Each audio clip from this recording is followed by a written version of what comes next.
Life truth చూడండి. మనలో నిజాయితీ మనకు తోడుగా ఉన్నంత వరకు భగవంతుడు మనకి ఎప్పుడు అండగానే ఉంటాడు. నిజం, ఇది 100% రియల్.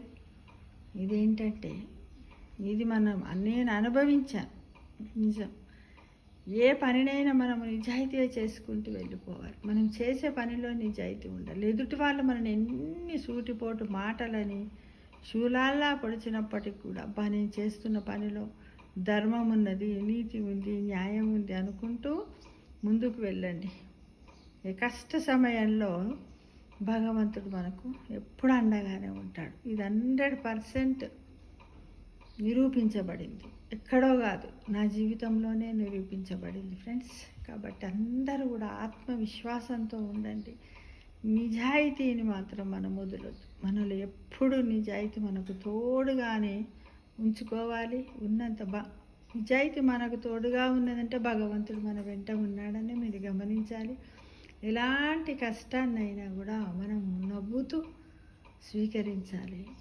ఎందుకంటే కష్ట సుఖాలు పౌర్ణమి అమావాస్య లాంటివి. ఏంటంటే వెలుగు వస్తుంది పోతుంది, రాత్రి పగలు లాంటివి. వెలుగు వస్తుంది పోతుంది. మనం ఏంది చీకటి కాగరబ్బా చీకటి అయిందా అనుకుంటాం. కాసేపటికి మనకేం దొరుకుతుంది? మనశ్శాంతి. మనశ్శాంతి ఎట్లా దొరుకుతుంది? నిద్రపోతున్నాం. ఆ నిద్రలోనే మనం అన్ని బాధలను మరుస్తాం. మళ్ళీ లేస్తున్నాం, మళ్ళీ వెలుగు వస్తుంది, మళ్ళీ ఇలా అన్నట్టుగా చూడండి. ప్రతి ఒక్కటి కూడా ఒక సర్కిల్. లైఫ్ అనేది ఏంటి? ఒక సర్కిల్ అన్నమాట. ఒక సర్కిల్, ఒక మిరాకిల్ అని కూడా మనం గమనించుకుంటూ మనలో ఉన్నటువంటి మనస్సుకి, బుద్ధికి, ఆత్మకి, అంతరాత్మకి మనము వాటిని నమ్ముతూ అన్నింటికి కూడా మనస్సుతో ఆలోచించి రోజు మనసుతో మాట్లాడుకోండి ఫ్రెండ్స్. చాలామంది మనస్సు ఏంటిది అంటున్నారు. బుద్ధి వేరు, మనస్సు వేరు, ఆత్మ వేరు, పరమాత్మ వేరు అనే విషయాలు మీరు గ్రహించాలి. వీటి గురించి తెలుసుకోవాలంటే you must read the Bhagavad Gita according to Shri Krishna భగవానుడు ఎలా చెప్పాడో భగవద్గీతను ఒక్కసారి చదవండి ఫ్రెండ్స్. చదవడానికి ప్రయత్నించండి. దాంట్లో సంస్కృత శ్లోకాలు నేను భయపడకండి. ఒకవేళ మీకు ఉచ్చారణ రాకపోతే కింద తాత్పర్యం ఉంటుంది, దాన్ని చదవండి. ఎంత వీలైతే అంత అర్థం చేసుకోండి. దాన్ని చదవడానికి ప్రతి ఒక్కరు అది చేయాలి ఫ్రెండ్స్.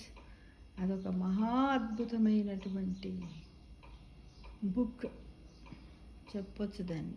చాలా చక్కటి బుక్. దాన్ని ఎన్నిసార్లు చదివినా తనివితే ఎప్పుడు చదువు కొత్తగా అనిపిస్తూ ఉంటుంది ఫ్రెండ్స్. మాకేం వీళ్ళకి చెప్పే వాళ్ళకేం పని కాదు. మీరు ఒక్కసారి మనసు పెట్టి ఒక్క పేజీ చదవండి. ఒక సంవత్సరం మీరు స్టార్ట్ చేయండి. స్టార్ట్ చేసినప్పుడు ఇబ్బంది అవుతుంది. ఒక 1 వీక్, 15 డేస్, 10 డేస్, ఒక 10 నిమిషాలు, రోజు ఒక 10 నిమిషాలు ఈవినింగ్ పెట్టుకుంటావా, మార్నింగ్ పెట్టుకుంటావా.